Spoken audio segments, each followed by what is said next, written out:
All right, this is Steve Renfro. I'm here today with famous Moss Point basketball coach, Arthur Haynes. And Coach, we're glad to have you here today. And thanks for agreeing to do this interview. And thanks for supporting this effort we have going on with Moss Point Sports Hall of Fame. I said you were famous.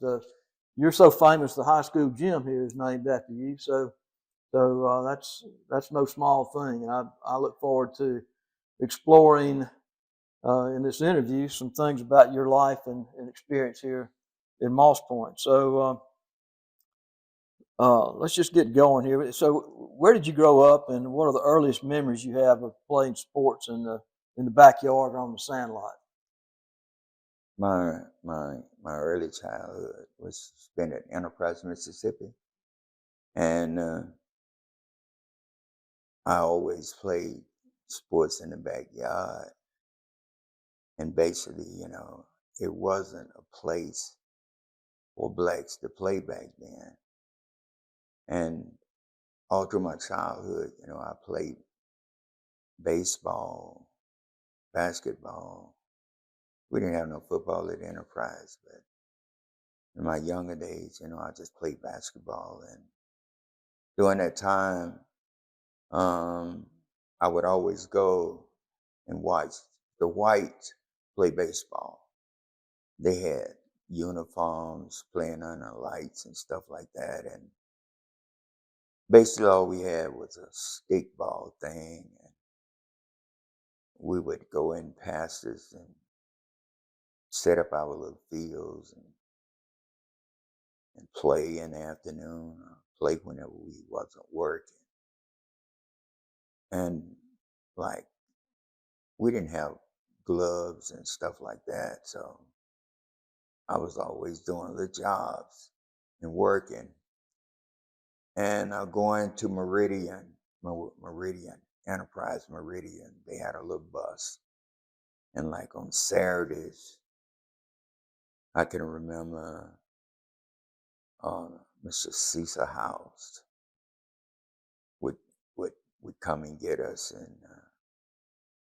we would go Stonewall, Rose Hill, and them little places like that. And our uniform was like jeans and white t-shirts. And while I was growing up, I guess I did everything, like I made our gloves, like catcher's mitts and stuff like that. My aunt had a machine, and she'd be there saying, she would be there making clothes and dresses for different people. And I would always be sitting around, and she asked me, do you want to sew?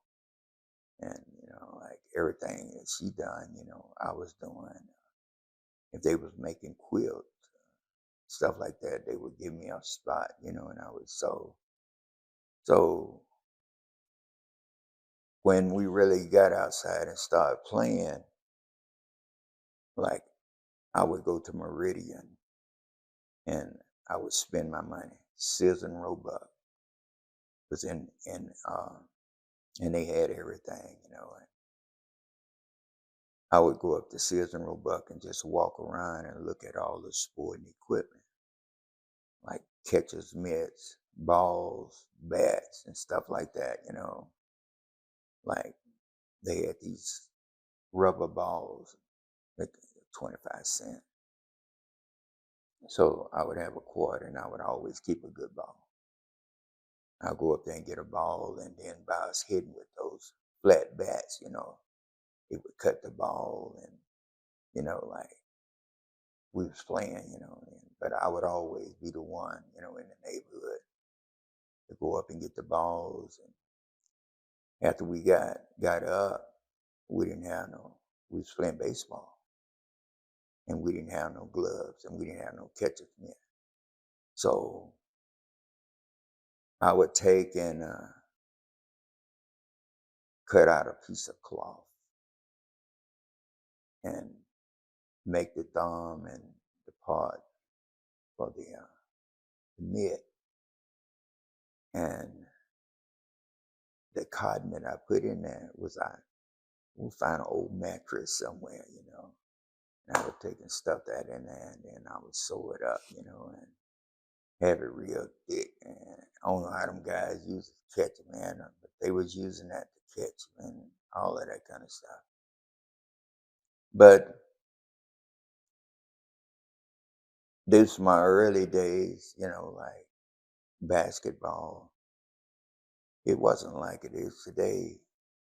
And I could remember, like I didn't have no basketball goals. I would use anything that was round off of a barrel, bicycle tire, anything like that. So we didn't have no nets or nothing like that. So, and we didn't have no strings. So what I would do is bales of hay, the string they put around bales of hay. I would go out where we fed the cows and took the hay, take that string, and I could fix a net just like the ones men have had. I would take it, and so I would fix 2 or 3 of them because they wouldn't last no time at all. And I would just play basketball all the time. And what really gave me, I didn't know at the time, that this was going on. And about, my mother died in January a few years ago. I went back to Enterprise to one of my classmates' mother's funeral. And I saw some guys. I saw one of my classmates that I hadn't seen since I finished high school. And her husband, I knew that because they was going together in high school. So I was sitting up at the funeral, and then one of the guys that stay up there all the time, he said, I said, James, I said, is that Arletha? He said, I don't know. He hadn't seen him too bad. But anyway, make story short, when we walked outside, I walked up to her and I asked her, I said, I spoke to her, and she looked at me, like, who is this, But I wouldn't tell her. I said, you don't know me, huh? She said, no, I don't know you. So she said, I don't know you. And then I told her who I was. And man, she just went jumping and she was hollering and going on. She said, oh, I haven't seen you since high school, blah, blah, this and blah, blah, that. And she said, oh, no. So then her husband came out. And she said, Bobby Ray. She said, do you know who this is? And he looked. He said, no. And, she kept talking to him and he kept looking at her to tell who I was, And so when she finally told him, man, he said, oh, man, he said, I never would have known you. I said, quite a change, huh? He said, yeah. And he said, he was just talking and he said, well, let me ask you a question. He said, what did you ever do? What did you do?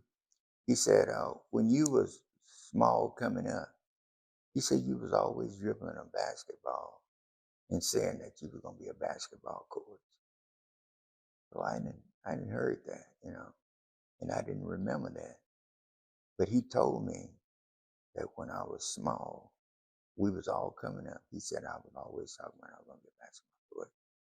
So he told me, I said, I told him, I said, I was a basketball coach. He said, oh man, he said, I knew you were going to be a basketball coach because I was talking. So you remember me talking about Houston a few minutes ago. And so I got a chance to, a lot of stuff. So when I was coming up and I was in high school, it wasn't a time or a night that I didn't shoot basketball at my goal, and then nobody ever want to come over to my yard and play because they know they're gonna get a whipping. Like on Saturdays, like when everybody, got off from work and came to town, a bunch of guys would always come down to the house, and I would dust them up. And So you went to Valley. So you got recruited to go to Valley from Enterprise after you graduated. No. no, it, I'll go back and say, that I wasn't recruited to go nowhere. Yes, I was. I can remember Ira Polk, Dr. Polk here, and his brother was up at Decatur, Mississippi, up there. His brother was coaching at Decatur. And I would come down here every summer. Well, You come to Moss Point in the summer. every summer I Yeah. would come and visit my mother I see. and stay down there. And when I came down, all the guys, they'd be talking about the guys that could play. And Willie Richardson, Robert McCurry, and Dredd. They was always coming. So I would always get with them. And when I came to town, Willie Richardson would summon everybody to play. Like they'd call me by my pen name and say, we gonna play at the Recreation Center, which was over there it was outside court, in which our high school never had a gym or nothing like that. We played on the outside, and it'd be so cold you couldn't even hardly hold the ball, but we played on the outside. And I would come down every summer. So Mr. Mobley, no, not Mr. Mobley. Yeah, Mr. Mobley, and the football coaches and the basketball coaches would always try to get my mother to let me stay down here and play. She said, nah, you're going back up in the country. You ain't going to stay down here. You're going back up there. But coming up there, I was in high school, and I can remember being in 8th grade. And at the time, it was like, you just played those little schools around, and the coach would say, we're going out to a fellowship, or we're going to Rose Hill, or we're going to Halliburton, or Stonewall, and then like at Quitman, that was a county seat, so they had the big school down there. But on this particular day, I think I was in the eighth grade or something like that, and they were supposed to go to fellowship, and he had us all together and had one car, and he said, all right, go get loaded up, let's go. So some kind of way, I was one of the last ones to go get in the car, and it was full, man. It was people hanging out the window, in the trunk. It was everywhere, and I was trying to get in and said, I couldn't get in. I was trying to get in, and he said, get back. And I said, oh, let me get something. He said, you ain't gonna be no basketball player, no way. He said, you're too skinny.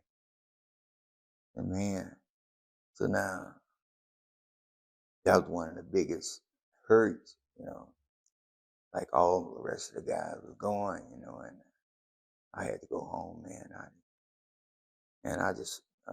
I probably cried all the way home, and I went back. And so that was my 8th, 9th grade year. And I came back the next year. I was on the team, but I wasn't playing. And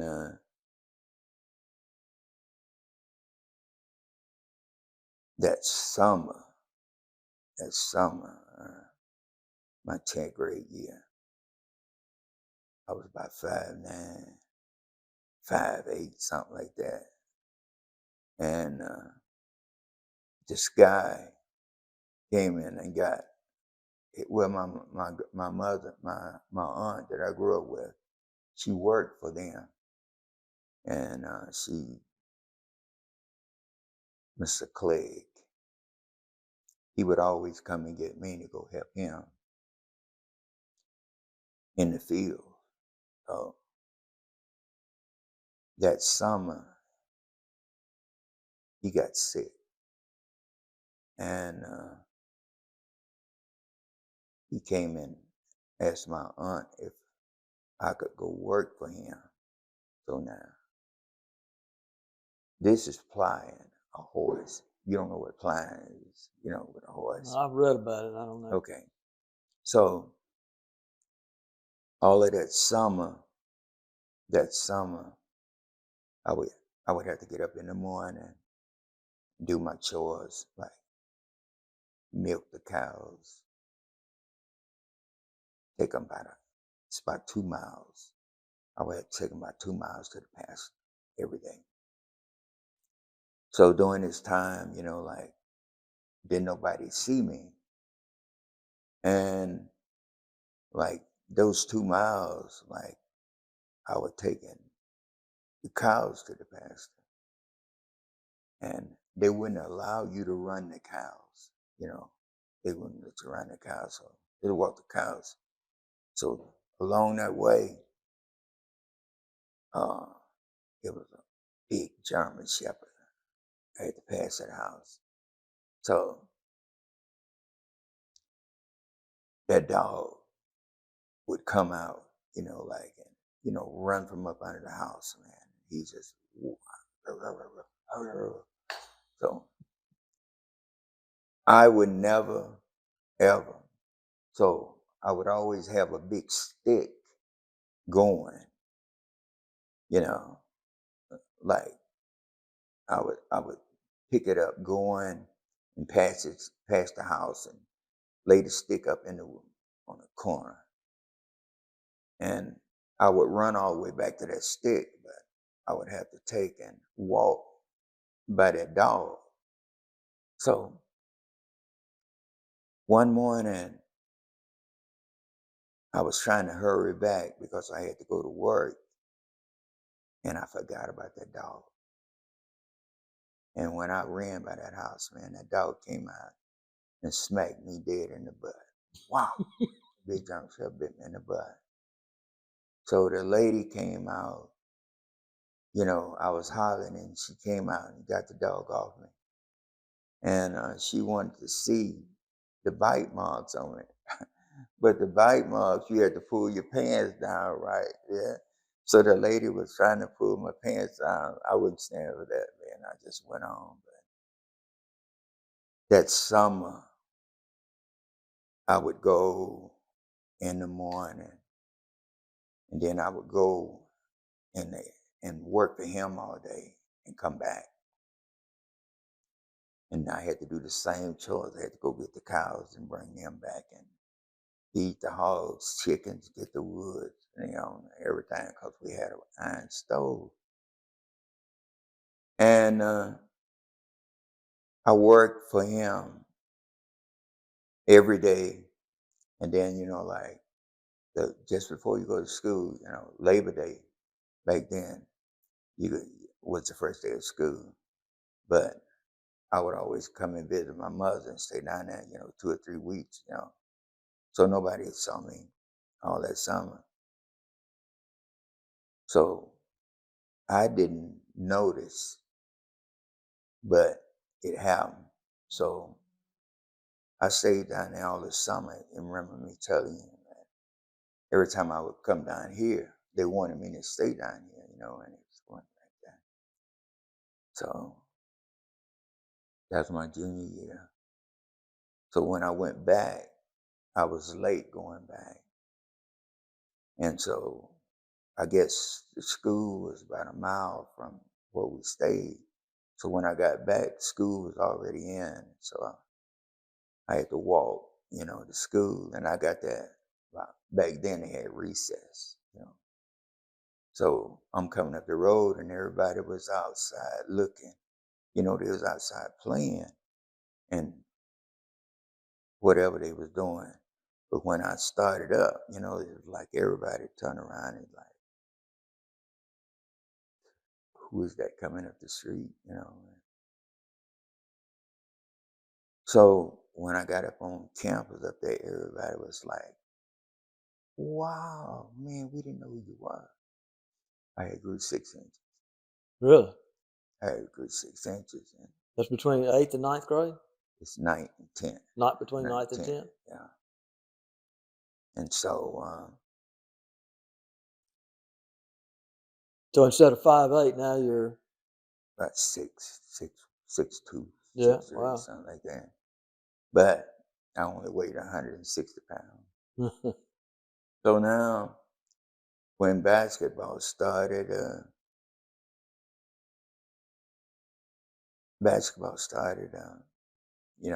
we was on the outside playing, and they wanted me to be in the choir, during that last period. So man, the English teacher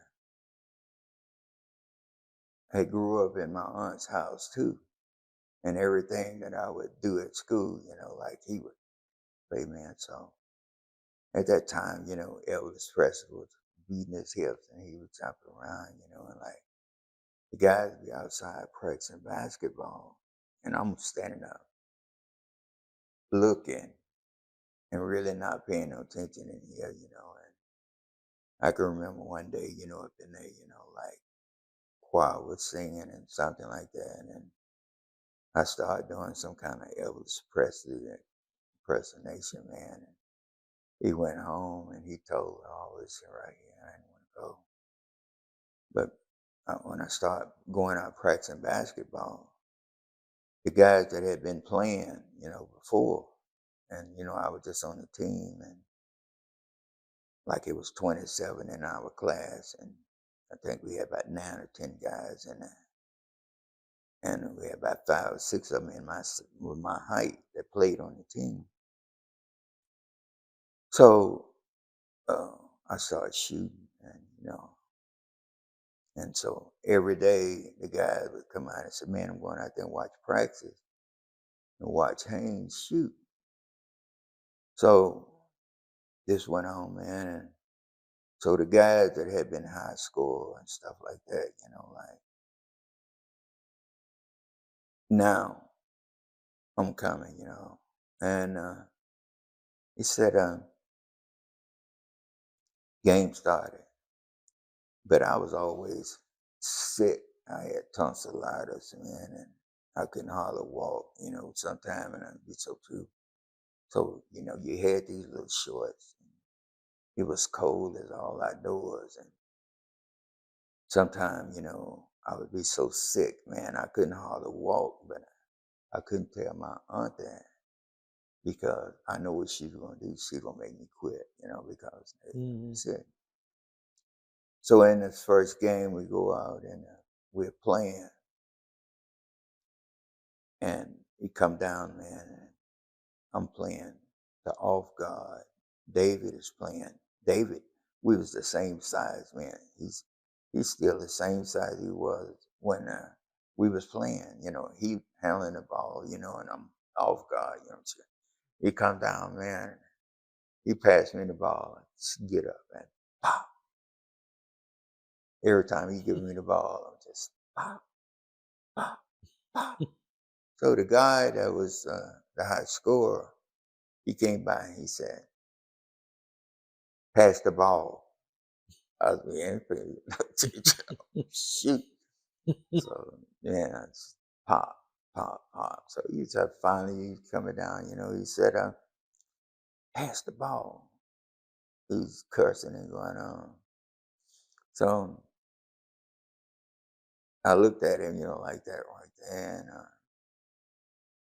he came down, man, and I had just shot and come down and pass the ball, and so he was passing by me, and it was it was stupid, but I just took it like that. I slapped him upside the head with the ball.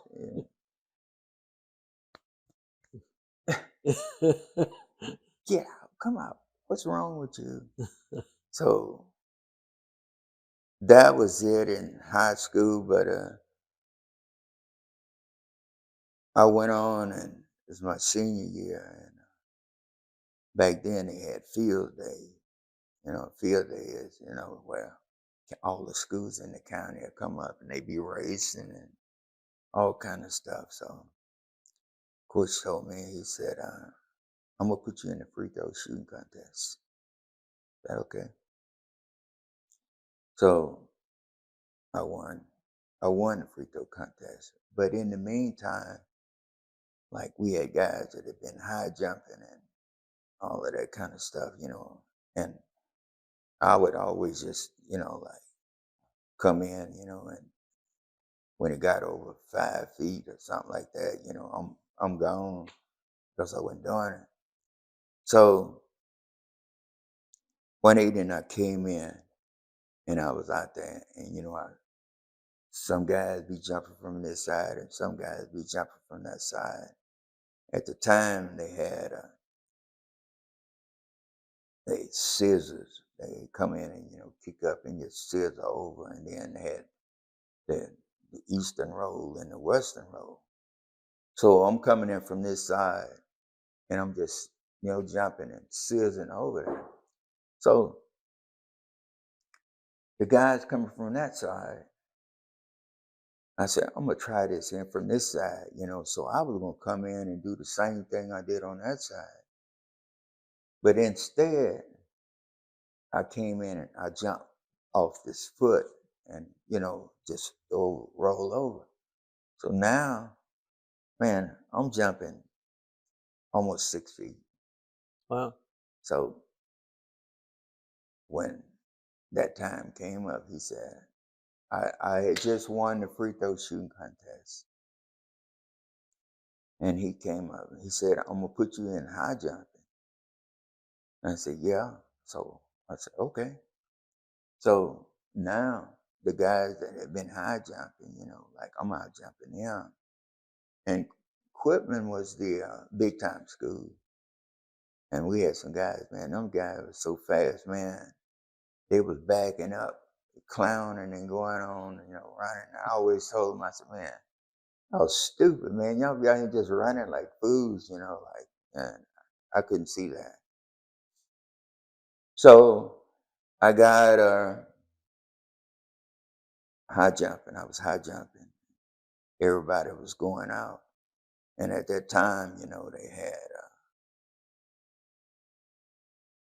2x4s with nails an inch apart, Yep. going out. Yep. Yep. And then like a cane pole Yeah. or whatever. Yeah, I've seen that. Yeah. Yeah. So I'm jumping and everybody's going out. I'm still jumping. So now they had it nails up to 6'4". So the coach was from Quitman was, man, he was a hot dog, man. Oh, he was a show. So he everybody, is out. Everybody's jumping and it's out. And so I was up at 6'2".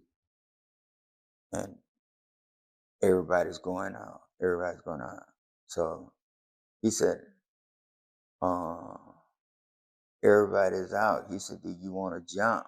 Some more. So I told him, yeah. So he put it up to 6'2". And I had missed. So it looked like all my classmates was there.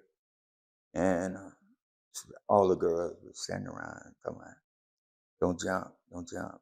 When I jumped 6'2", with nobody else. He measured it, and around. And he came over and asked me, he said, you want me to move it up 2 more? And all the girls like, no, don't do it. He just wants you to miss. He just wants you to miss. So while he was doing that, I just broke one way and I jumped. Who over it, 6'4", couldn't go no higher because at the time now the record was 6'7". Yeah. World record was 6'7". Yep. And I had jumped 6'4" with no misses, but that was it.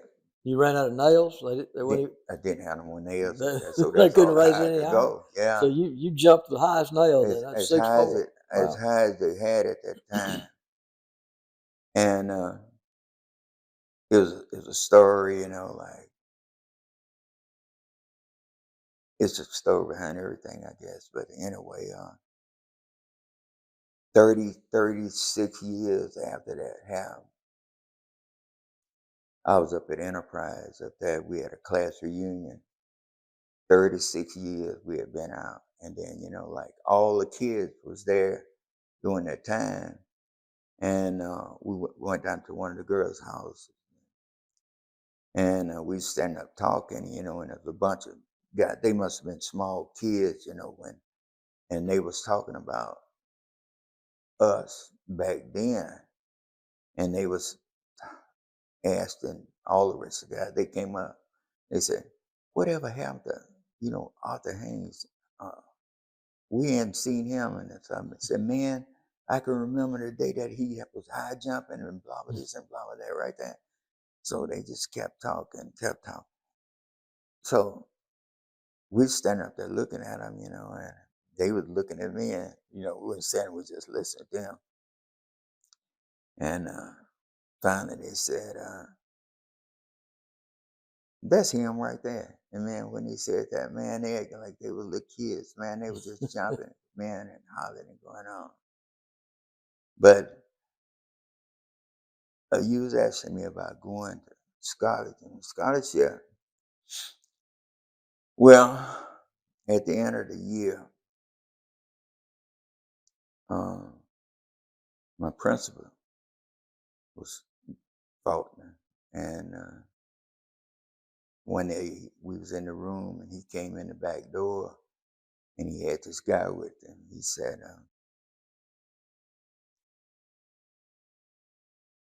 Mr. Smith was in the class. I said, Mr. Smith, let me speak to the kids of the miss. He said, this is my brother. Now, he was from Shubuta, Mississippi. Mm-hmm. You know what that is? Yeah. So his brother, they was from Shubuta too. But he was at a junior college up in North Mississippi up there. So he came in and he said, this is my brother, Dolan Faulkner. He's looking for ball players. And he said, I told him I had a couple of 2 or 3 boys in here, play. And then the 2 that I told you about, David and David. And he said, I got 2 right there. He said, they play and they play. Then he said, I got another one in him, but he got a bad attitude. I know he wasn't talking about you, was he? I told you what I had done. Yeah. So Yeah. it ended up, he said, I'll take them too. So, I ain't said nothing. And I had never really thought about going to college. But when he said he was going to take those 2, I said, I'm going to just go up there. I'm going to just go up there. So that summer, my uncle came down from Wisconsin. But he would always come down, and he reminded me after I got the job at Moss Point. Said, man, he said, you used to be shooting ball at 2:00 in the morning with no lights. I just had a goal right there, and as long as I could see that silhouette. But anyway, everybody was migrating, going to California and Chicago. But we didn't. We just stayed there. So my girlfriend went to Wisconsin the night we graduated. So he was there and he was going back to Wisconsin. So he said, I said, I sure would like to go up there for a couple of weeks before school, 2 or 3 weeks before school. I said, but I got to work. He said, oh, he said, I'll take you up there. And he said, you can get a little job up there working. So he took, and we went up there. I didn't know this, but he had told everybody up there about me, baseball. So we gets up there, and instead of him taking us home, he took me straight down to the ball club thing, and told him, said, this is my nephew I've been talking about, and they said, yeah, we could use him on the team, So this was at a billiard club. They were shooting pool, and they brought a uniform out and gave me a uniform, and never seen me play or nothing, and said, we're going to practice so and so at the field.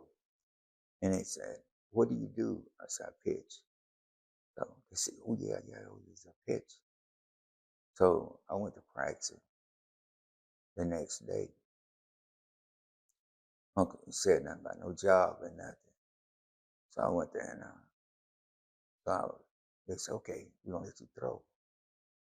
So like, it must have been about 10 or 15 people sitting in the stand, So this guy came up and I was throwing. They said, oh, you can throw hard, So this guy came with the bat and I hit him on the arm right here, broke his arm. So the next day, I hit a guy right here. Man, he just had a black eye, man. He was a black eye. And so they said, we're going to let you pitch. We got a game. We're going to let you pitch. And it's all right, So I pitched. I pitched that game. And it must have been like 20 or 30 people in the stand.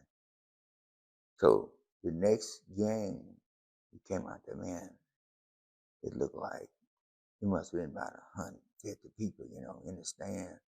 And they was always saying, we came out here to see the guy from Mississippi that could throw so hard, So I pitched and pitched. And so it started, like in Wisconsin, man. It started like that.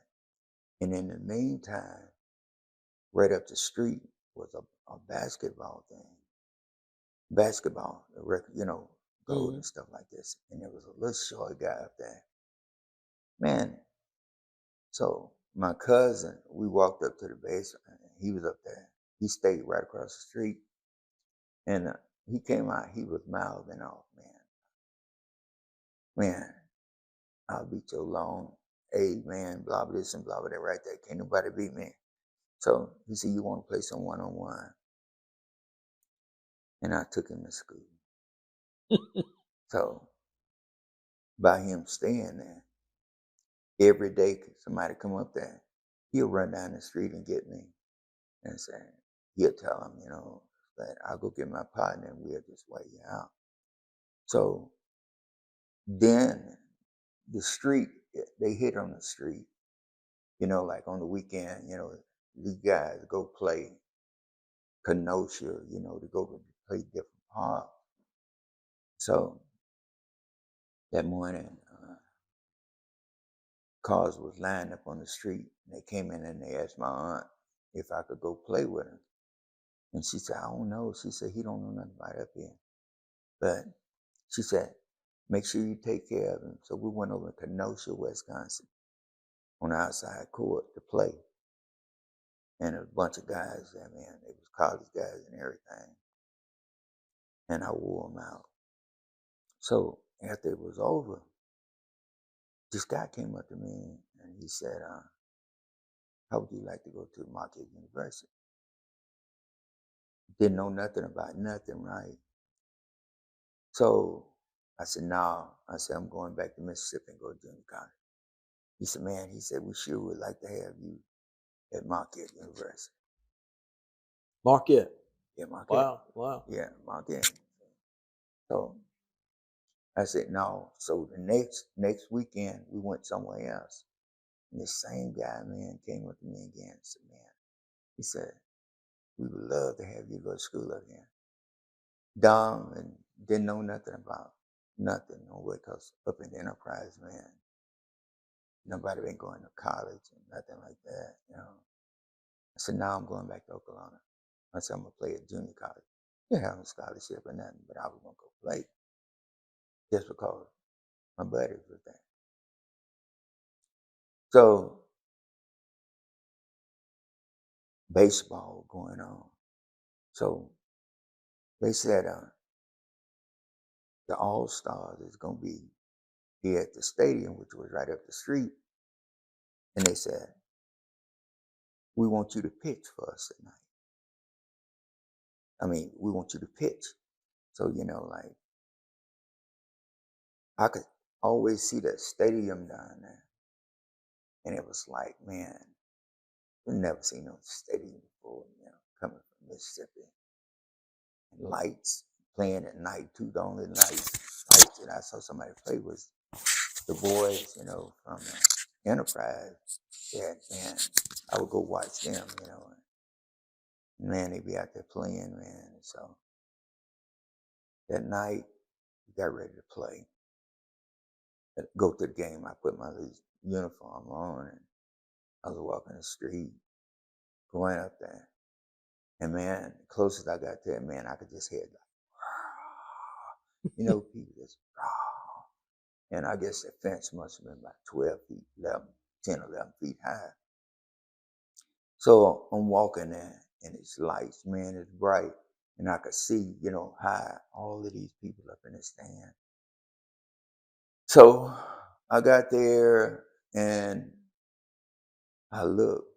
So I climbed up on the fence, and I looked. Man, all those people was there. I took them, went back home. Next day, they Wow. was asking me, said, why you didn't show up? I said, I came up there. They said, well, why you didn't come in? I said, there's too many people out there. And they said, man, the team wanted to see you. They wanted to see you fit. So I passed that up, and I came back home and went to junior college. You went to junior college first? Yeah, at Oklahoma, Mississippi. Yeah. So I'm up there, and like, man, it was 4 to a room, and the only thing that we had to pay was breakage fee, right? I didn't have no money, I didn't have no clothes or nothing like that, you know, like. And I got in the room with, it was four boys in there, and they all played basketball. So I guess they was like me. So all the stuff that we did, we shared that, you know. So one of them played football. He was from Michigan. So he go out there football. So I never played no football before. The only football game that I had been around was at Quitman. And they had a football team. So I would go down to Quitman, and I would be looking, and the coach on the sideline, he'd be hollering, you know, ran to the wrong hole. You didn't block. You didn't block. You know, I'm sitting out there and watching. Man, how can you tell, man, somebody doing something wrong? Because I had never been around football. So I would go out with this guy. He was a quarterback, you know, in the afternoon, you know, and he'd be messing around, catching passes, you know, and running around. So coach came up to me and he said, Haynes, he was a basketball coach too. He said, Haynes, why don't you come out to football? I said, no, too rough. Man, it's too rough out here. No. So I kept going out there. And he said, Haynes, I said, yeah. He said, promise me that you'll come back up here in August. And just come out here, you know, just mess around, you know. So I said, okay. So now basketball getting ready to start. And I'm thinking, you know, just maybe 20 or 30 boys going out. Man, So he came in one day and he said, okay, everybody going out for basketball. Load up on the bus. We're going to the gym to try out. Man, everybody at the school got on the bus. They was getting on the bus. One bus load. And then he said, all right, I'm going to send the bus back to pick the rest. 2 bus loads went to the gym. And now, man, it must have been 50, 60 people out for the team, man. And I just, he was running and ripping and running every night. He's cutting. And my roommate, man, he was a tremendous ball player. He sat up on the bed and, he'd pick out the team. He'd look at me every night and say, Room. I said, what? He said, he looking too good for you. And so every night he would tell me that. So I said, okay. So the 2 guys that he had picked, one of them didn't show up and one of them went. So one of them, he quit and came back home. And so I'm still out there, So finally, like the sophomores and the freshmen, all the while, the sophomores, big sophomores from Indiana, Tennessee, and all like that, man, they be saying, man, y'all A's gonna be sitting on the bench. No way y'all ain't gonna get no playing time. So we cut every night. Man, it's cutting till it came down. So finally, getting out to the final cut, maybe about 20, 25 people. He came up that Saturday morning. He said, okay, load up. We're going to the gym. He said, we're going to do something today. He said, I'm going to let the freshmen play against the sophomores. Man, that's all them sophomores have been waiting for, So he said, Mackins, Buckethead, da. So he always called people nicknames. And he could play and he'd have his cap on and he'd be talking about Jack this here and Jack that right there and blah, blah, this, and So he said, all right, let's go. So we get out on the court. Salmos is talking smack, and Nate just looked at me and I looked at him, and Tillman was from Michigan. And we said, okay, let's go. So, man, getting out there, I'm dropping buckets everywhere. Just boom, boom, boom, boom. So he said, so, get bucket here. All of them just, they was falling at getting. And so finally got down. He said, wait a minute, Jack. He said, I get him. He could play. He said, I get him. So we get out there, man. And I'm dropping buckets all over the court, everywhere on the court. He said, stop. Let's go. Everybody up. He said, where do you come from? And I told him. I said, from Enterprise. He said, my brother worked at Enterprise. I said, yeah. I said, you came in. You was looking for ball players. He said, I remember that. And he said, I had 2 ball players. I said, yeah. I said, I was the one with the bad attitude. he said, you on scholarship? I said, no. He said, everybody load up. He said, you come with me. So, boom, he took me to the office. So he put me on scholarship. So when the season started, he had told everybody in the cafeteria, how I could play and blah, blah, this and blah, blah, that right there. So the first game, I was playing 6-man. So first game,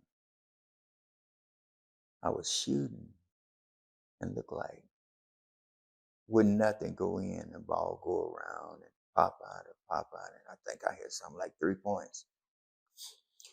So the next game we went down and Mary Holmes, and same thing was happening. So on the way back, the girls' coach was up there yakking, and he said, "Haynes." I said, "What?" He said, "I got a uniform for you." He said, "Got one of these girl uniforms that you could wear." You know, he thinking, Yeah. I didn't say nothing. So he getting ready to go off on the next trip. They going off, like on a little tour. So that morning, it was raining, and we was getting ready to go, and the trainer came in, and he said, "Haynes, coach told me to come get your uniform." I said, "For what?" He said, "He gonna leave you here." So why? He said, "You got a nose job." What you talking about a nose job? So I got out in the rain, and I went over to his house, and he said, "Yeah." He said, "I'm gonna leave you here. Let you get your head straight." I said, "Get my head straight?" "Yeah." I said, "Okay." So now I'm left at home, man. We wasn't getting nothing to eat no way. So I went over to the cafeteria that morning, and the cook looked at me like that right there. She said, "What you doing here?" I said, I said, "You left me here." "Huh, you can't impress me like that." It looked like she threw about 3 beans or something on my plate, man. I said, I'm hungry. But after that, he came back, and I got back on the team, man. I think I averaged 19 points a game. 6 man my freshman year. And then something like, we was averaging something like 120 some points a game. Wow. My freshman year. And my second year, I averaged something like 16. And then integration stuff. So I was going to Utah. And Coach Gray was from Ole Miss. Coach Henson was from Texas.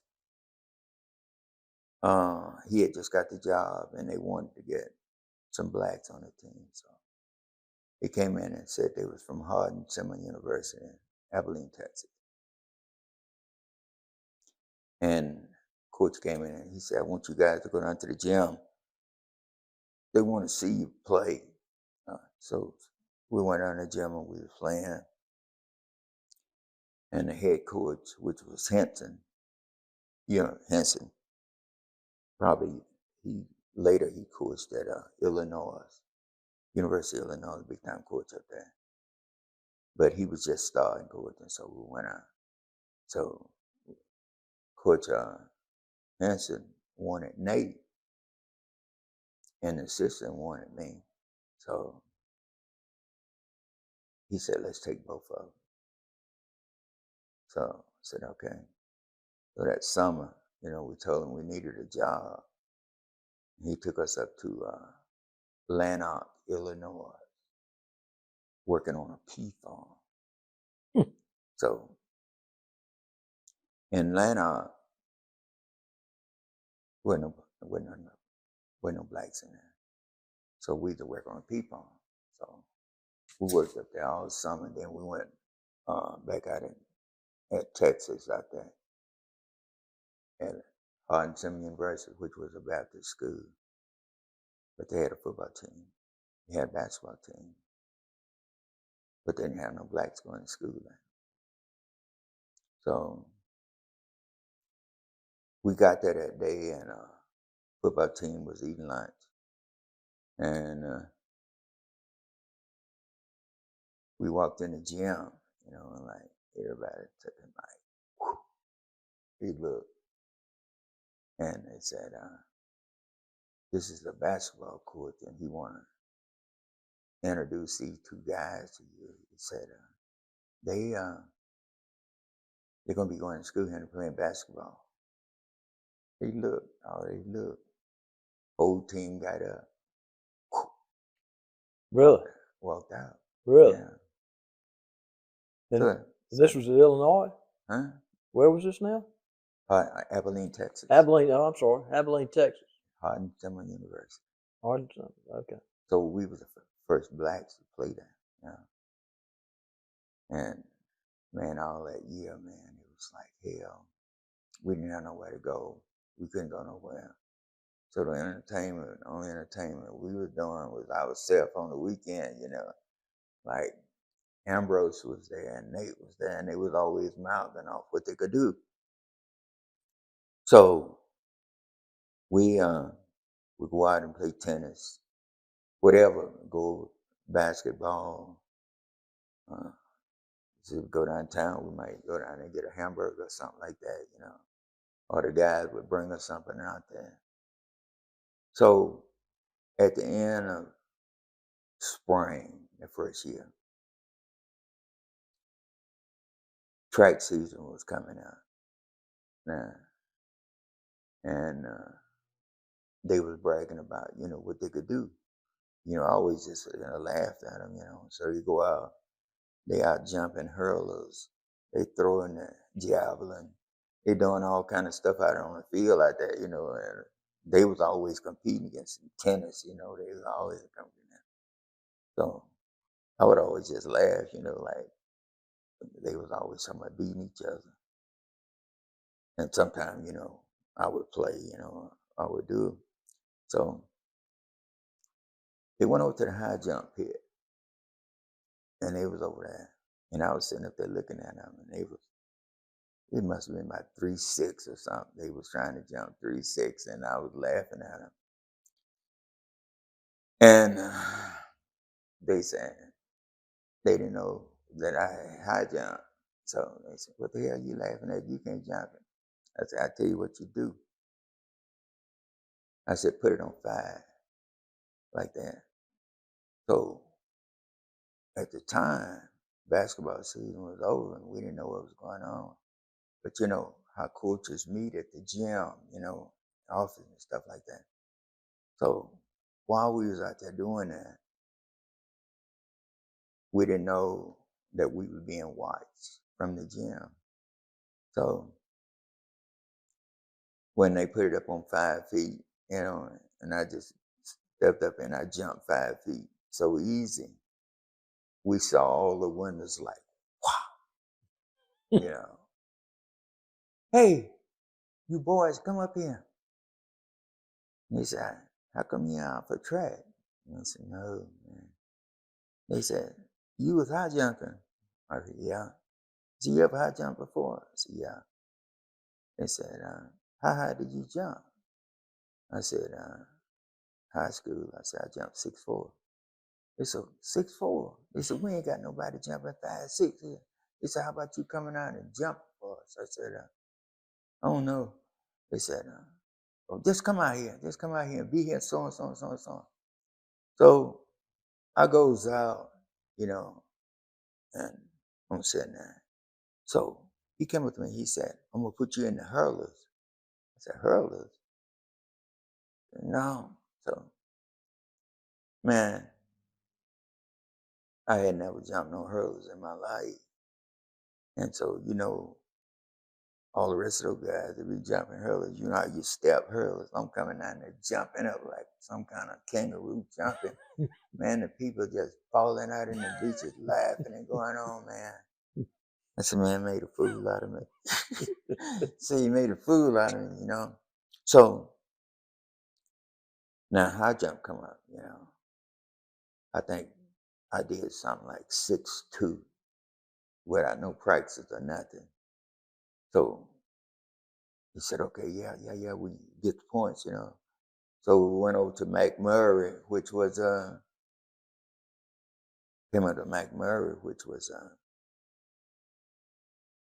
another school. There was 3 schools there in the town, and I jumped 6'4", no practice, just jump. So now Easter's coming up, and he said, "Haynes," he said, "we're gonna have a meet so and so and so and so on." That's Saturday. Like everybody was leaving that Friday, going home back to Mississippi. And Nate and Ambrose, man, they was just having all kind of giddy sounds because we had been out there and we hadn't been home. We had been cooped up there on campus all the time. Man, they were just laughing, going on. They had a ride straight home with this guy because he was from Amory. They was from Oklahoma. And man, he was going right straight through that, So man, they were just laughing. Haynes gonna be here, man, blah, blah, this, blah, blah. We gonna do this thing. He said, so what we were doing, we would always exchange clothes and stuff like that. This was all through junior college. And we had it where, say, if he was going home, and I said, hey, I got your suit for going home, clothes and stuff like that. You couldn't deny them. They were gonna take it. So now you don't have no suit. And you got to wear what he didn't want to wear. Wear his clothes home. So Nate was sitting up there and he was saying, Room, I got your clothes, you're gonna be here, blah blah this and blah blah that right there. So you get my clothes and stuff like that. So they was having so much fun. I said, man,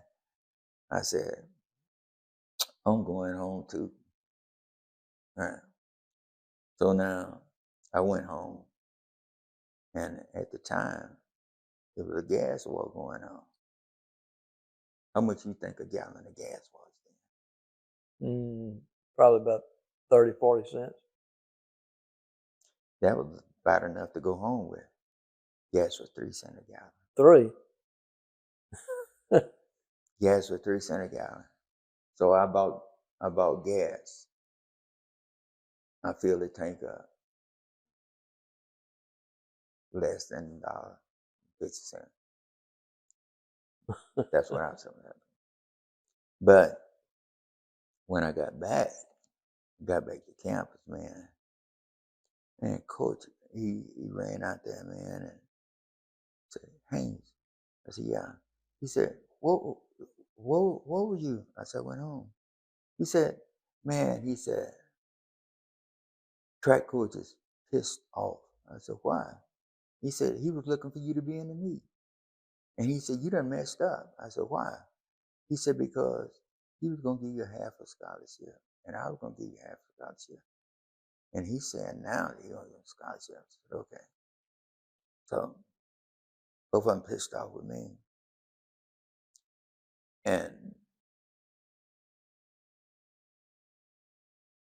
they was pissed off, man. And when it came down to grades time, man, I know I wasn't passing Bible. Man, I thought it was gonna be easy, but man, you had to be a preacher to pass it. And it was so I know I failed that. So man, they get pissed off in the PE department. Man, they had me failing this and failing that. I said, man, well, come on now, come on. But I didn't know it. So when I got home, they called me and said, he called me and said, Haynes. I said, yeah. He said, you got to come back out here and take these subjects right here. I said, what? I said, Bible? He said, no, you failed this right here and you failed that right there. I said, no way. No way could I fail because, I had talked to the guy. But they was pissed off. And they was all in cahoots together. So he said, you're going to have to come back out here for the summer if you're going to be. I said,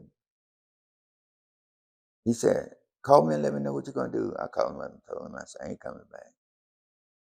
So I said, how about calling Valley State? I said, I'm going to Valley State and tell the coach I'm going to be there. He called him up and told him. So I didn't never go back. I didn't never go there.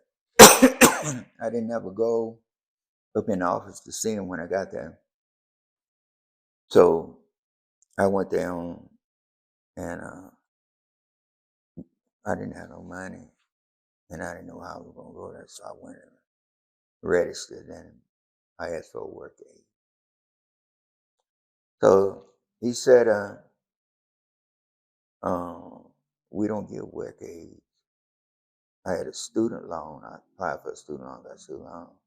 but I needed more money. So they said, I asked them, could I get a work aid? They said, we don't give work aid. They said, Coach Lackey, give his boys a work aid. I said, what did Coach Lackey coach? He said, track. I said, okay. So I went to Coach Lackey and talked to him. Coach Lackey must be about that tall, man. He cursed all the time. He was cursing. So when I went and talked to him, he said, I give work aids to my track boy. I don't give them to nobody else. He said, can you do anything in track? I said, yeah, I can high jump. He said, you can high jump? I said, yeah. He said, okay. He said, I'm getting you scholarship. I'm going to give you work aid. I said, okay. So I didn't have no money. He said, you're going to be cleaning that building down there, blah, blah, this, blah, blah, that, I said, okay. So I started cleaning the building. On Saturday morning, I would go pick cotton. Just have some change, So this went on and went on and went on. And so baseball came up. And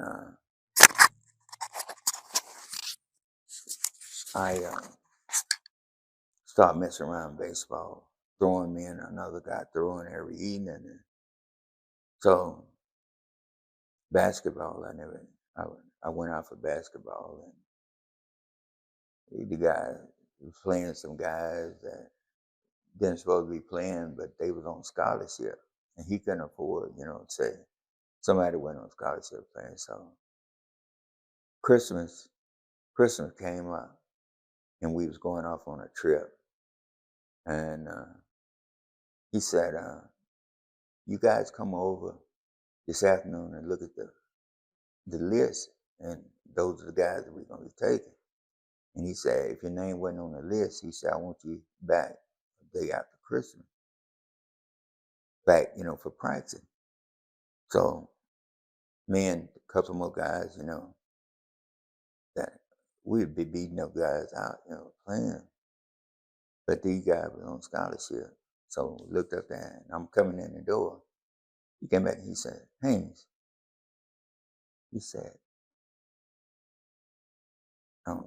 he was cursing. He said, your name is not on the list. And he wanted us to come and talk to him. So then as soon as he gave us a talk, said, be back, the day after Christmas. Man. So I came home from the Moss Point. I said, man, I ain't going back up there. So I wouldn't go back to basketball. When baseball came up, I was running, throwing. And so a guy, every evening, those guys would come around and just watch me and this guy throw baseball. So one day, baseball coach came around and said, what the hell y'all doing around here? What's that going on? I said, coach, you ought to see this guy throw. And, so he came up to me and he said, you pitch? I said, yeah. He said, let me see you throw. So all the guys lined up on the line right there, And he said, what do you throw? I said, fastball curve, winner talking to him. He said, let me see your fastball. So all the guys, like those stews there, they lined up just far enough, give me that alley down there. So I threw. You could hear the pop in the mid. And all them guys started backing up. They said, you hear that baseball pass in? They heard it go by, didn't They heard it go by. They said, you heard about it? I said, yeah. So I threw another one and they backed up further. So he said, let me see your curveball. Threw the curveball. So, and I said, throw it 2 different ways. He said, where do you stay? I said, I stay in the freshman dorm. He said, go get your stuff. I'm going to move you over to the athletic. So football is, track hadn't started. So I go over there and we start practicing baseball. And we running track. So when when track started, all the guys was right there at the baseball field, and the high jumper was there, Rob. He was there. Rob was about 6'4". He looked like he weighed 250. And, I had to run by him every day. Looked like he wore a size 15 shoe, man. And he threw the shot, and he was a high jumper. So, plus, he worked on the line in the cafeteria. Every day I would go by there, and I was at him and said, man, you can't jump no higher than that. Looked like he was on about 3'6" or something like that. He was scuffling, jumping, knocking it down, So Coach Lackey had come out and said, when you going to start practicing track? I was practicing baseball. When you going to track? I said, okay, I'll be out there. I'll be out there. But in the meantime, I'm steady harassing Rob. So Rob, one day, track was out there running. I never saw Coach Lackey because he was somewhere peeping, hiding all the time, trying to see if everybody was doing what they're supposed to do. And so Rob was going to run there. He said, you jump it. You jump it. You can't jump this right here. I said, when I come back, I said, put it on 5. My thing. Put it on 5. When I come back in. So I had my baseball uniform on, glove and everything, And I just ran by there and I jumped it. I jumped it. But when I hit the ground, Coach Lackey came running out behind the building. Because I had told him, I said, Coach Lackey. And he came out and asked me to practice. I said, Coach Lackey, I said, I can't high jump. I said, but I told you that because I needed a work aid. He said, well, I understand that, I understand that. But when I jumped at 5 feet, he come running out. He was cursing. You told me you couldn't jump. I couldn't say nothing, and I just laughed. He said, that's all right. That's all right. So then I'm a baseballer. I played baseball after 2 years. And So did you high jump too? Or you just played baseball? I just played baseball. But you said you didn't play basketball at Valley. Played a while. I didn't play that one. But I played 2 years of it. I had 2 years left. I played baseball at that 2 years. Oh. So when you graduated from Valley, you came back to Moss Point, did you? I came to Moss Point, and I had been looking for a job all up in Arkansas and everywhere, and like I said, it wasn't no physical ed jobs, stuff like that. And basically, they had older teachers, and they would always say, well, we feel out in social studies and blah, blah, this and blah, blah right there, and we ain't got no physical ed. So I came. So is this when you went to Ingalls? Yeah. That's when I got the job at Ingalls. And then from Ingalls, I went to Vietnam for 2 years. So I went in service for 2 years. You got drafted while you were at Ingalls? I got drafted while I was at Ingalls. Yeah. And you spent how long in Vietnam? I spent a year over there. A year in Vietnam, and then but 2 years in the service? Yeah, 2 years in service. Yeah.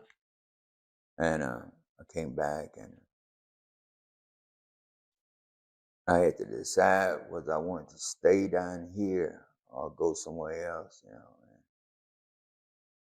Gillum.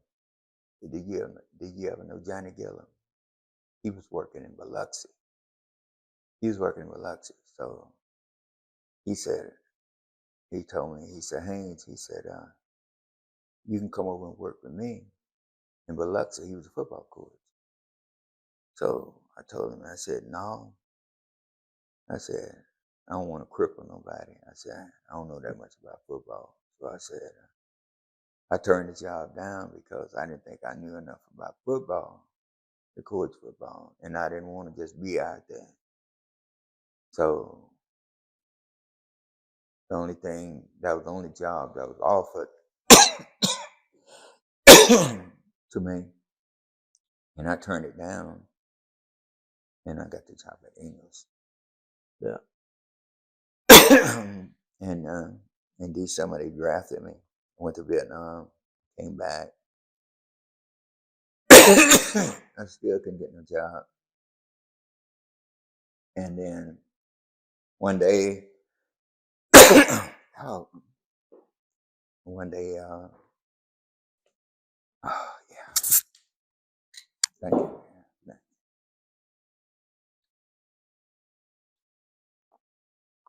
I mean, I hadn't talked this much in 5 years. So that's when I started messing around with Russell over at the high school, playing basketball. Coach Russell? Uh-huh. Yeah. And one day after I got back, I was working in England. So I came off on a vacation. My vacation came out. And Russell, when I was young, he said, Haynes. I said, yeah. He said, Mr. Bullock want to see you. I said, yeah. I said, about what? He said, he got a job. They want you to come over for an interview.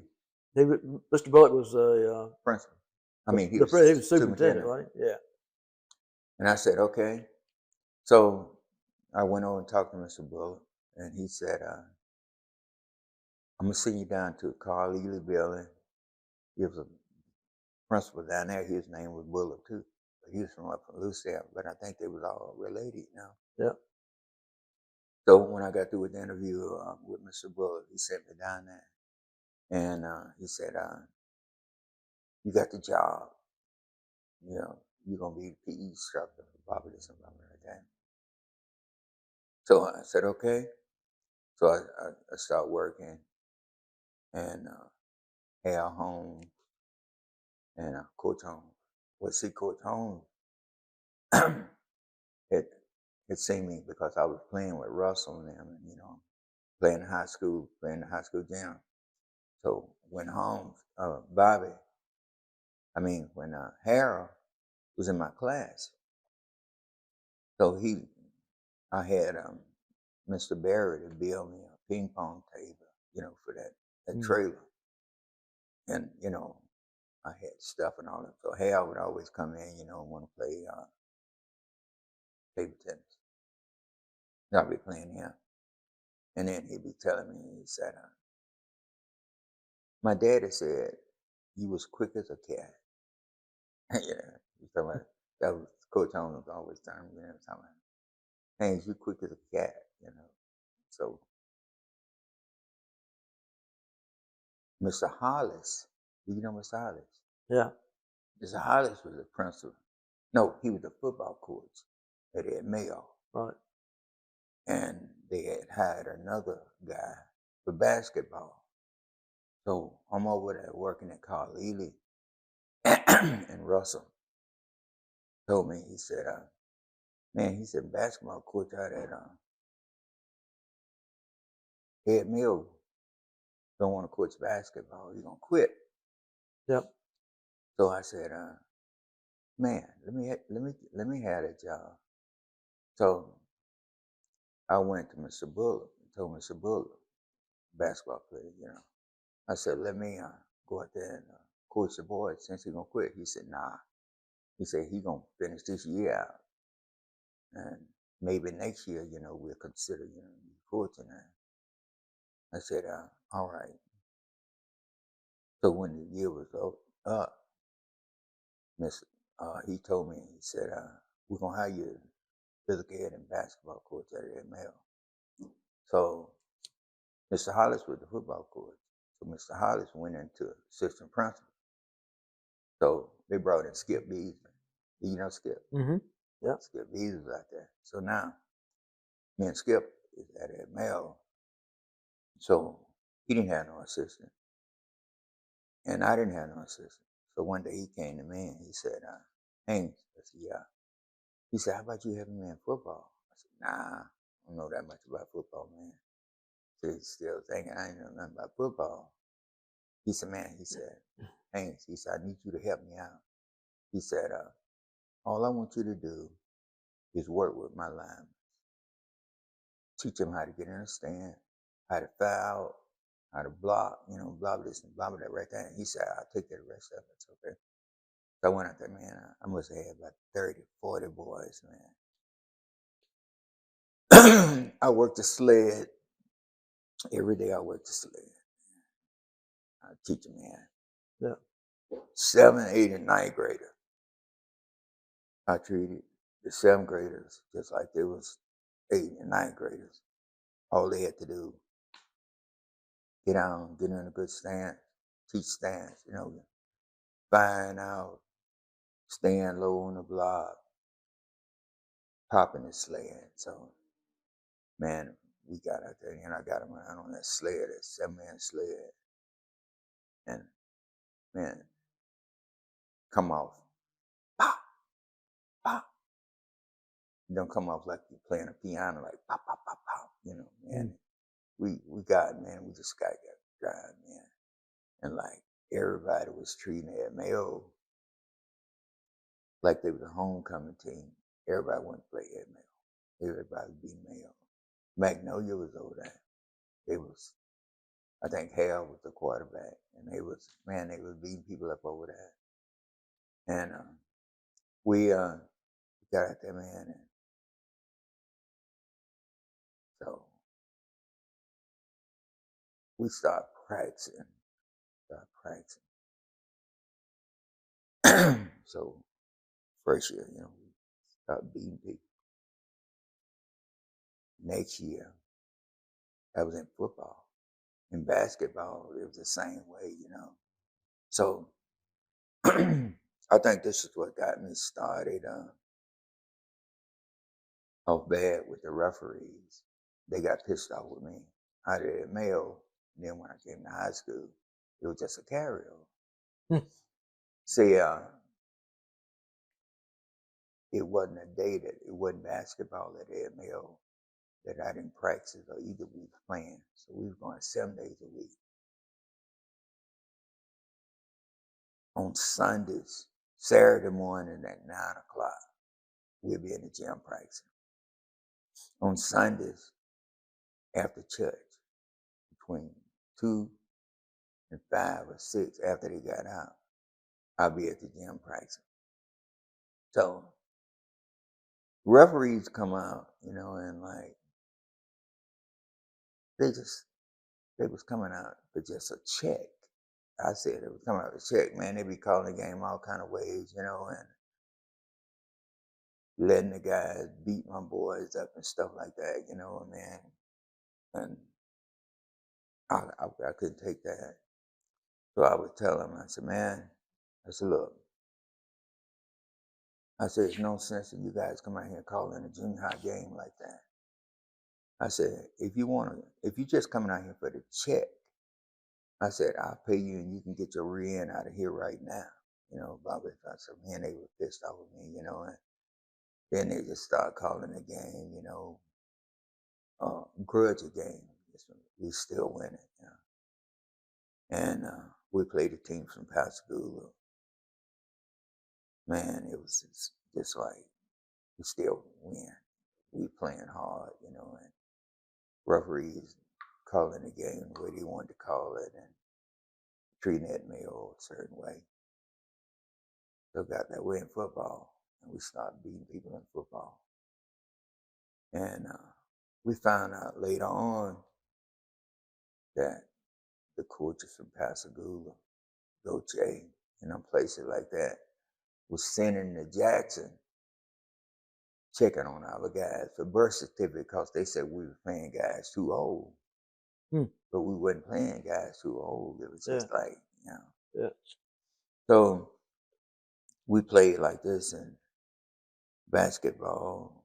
We was winning in basketball. We was winning in football. And we changed the whole program around, And so I was winning in basketball. Bees were winning in football and track, man. So we, Bees that went up to the high school. And I was sitting in there one day and I was thinking about calling Coach Miller and asking him about me taking football. So he beat me to the punch. So when Bees went up to the high school, he called out there and he said, Haynes. I said, yeah. He said, how would you like to coach football? I said, I was thinking about calling you and asking you about it. He said, well, he said, I want you to coach football. He said, but I'm going to ask you one thing. I said, what? He said, will you put in as much time with football as you do basketball? So I told him, I said, Coach, I said, if I take something, I said, I'm not going to do this and I'm not going to do that. I said, I'm going to put in as much time with football as I do basketball. And so he said, okay, you got your job.